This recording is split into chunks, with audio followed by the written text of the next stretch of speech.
Mm, to get a close look at the poultry structures on the farm. Look at the water reservoir.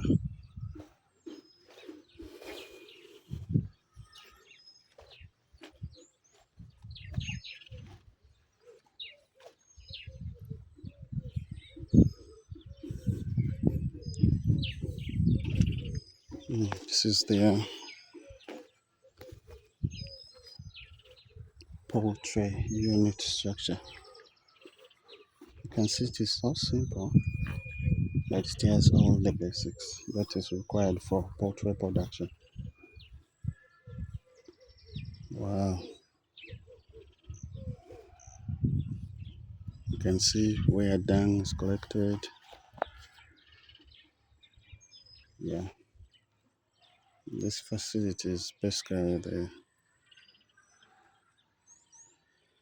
dung collection. Mm.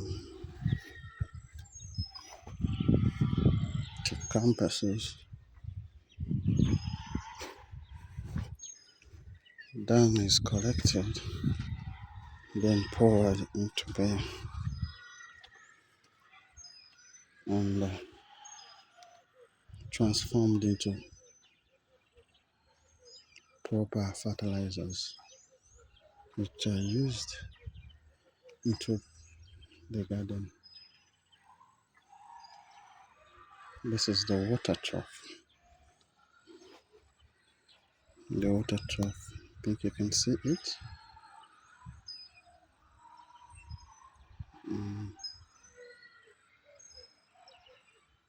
It's a water trough for the animals.